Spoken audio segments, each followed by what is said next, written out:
Well, the freelance journalist Tom Grundy has been helping us here on Outside Source report those Occupy Hong Kong protests over the last few weeks. Tom, you're there at the moment. Just tell us exactly where and what's been happening.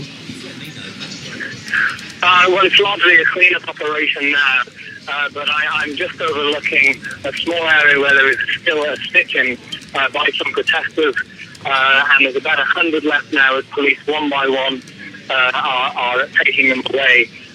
Throughout the day, there's been about 7,000 officers on site in two shifts, slowly surrounding and sweeping through the site.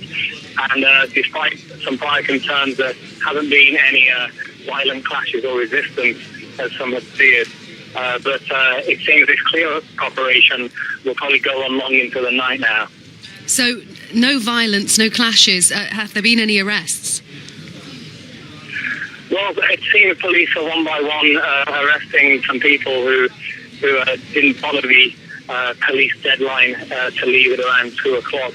And that includes student leader Alex Chow, who's been down there, along with a number of pan-democratic legislators who've been taken away. Tom, what does this mean for the Occupy Hong Kong movement? I mean, physically it's over, but what sort of impact do you think it's made in a lasting way? Any at all?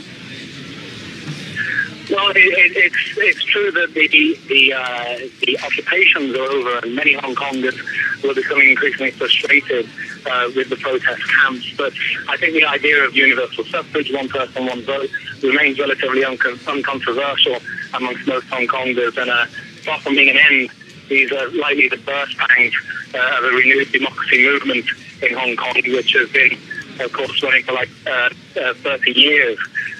The original conveners promised an era of civil disobedience, so we may see more occupations and similar wildcat actions over the coming months, albeit perhaps not on this scale. Tom, thank you very much for updating us there from Hong Kong. Tom Grundy, who's also been reporting all the way through for us on Outside Source, freelance journalist there in Hong Kong.